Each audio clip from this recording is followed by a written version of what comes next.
Dig a mile deep and an inch wide, not a mile wide and an inch deep.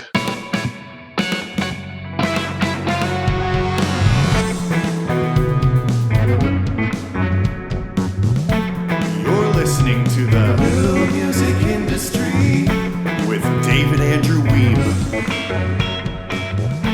What's up, elite players? It's David Andrew Weeb here, and today we get to talk about how to build a magnetic reputation as a musician. This is an exciting topic, but first, don't forget, you can still get your free copy, or so I'm told, of my awesome book, The Music Entrepreneur Companion Guide at musicentrepreneurhq.com/free book. I used to be based out of Calgary, Alberta. I no longer live there, but when I was living there, a lot of my activity as a musician, live performance and producing and making music and jamming and all that took place primarily around Calgary and Airdrie. It actually got to the point that in Airdrie, I couldn't walk the streets without someone yelling out, "Hey, Dave." And the number one thing that I became known for was my lead guitar playing skills.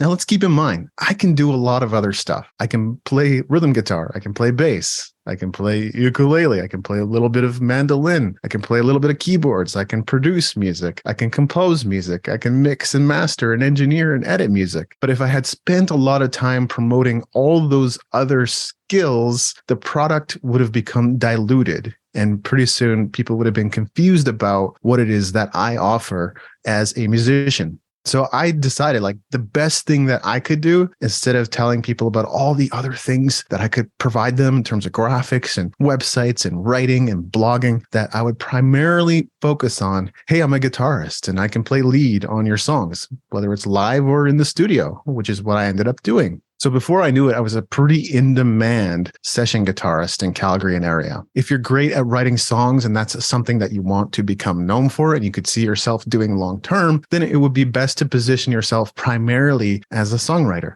You're a creative person. You probably do a lot of other things well, but the main thing that you want people to know about you is that you write songs, and that makes it easy for other people to refer you. If you're a mastering engineer, same thing. I know mastering engineers that do very well. And that's the main thing they promote themselves as.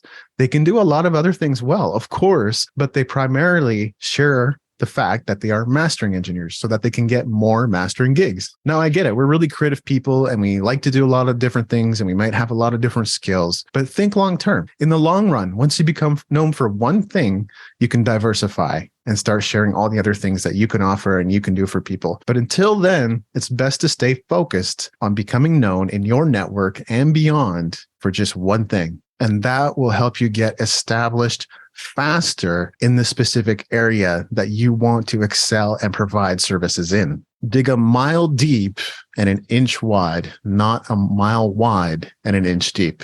So if you enjoyed this insight from the Music Entrepreneur Companion Guide, don't forget to like, comment, and subscribe. And as we like to say around here, do all the things. I'll see you next time. Thanks for listening. The opening theme, closing theme, and closing segment ambient music was created by Brian Bob Young. If other music was used in this episode, it's credited in the show notes at musicentrepreneurhq.com. Please leave us a rating and review in iTunes to help us spread the word about the show.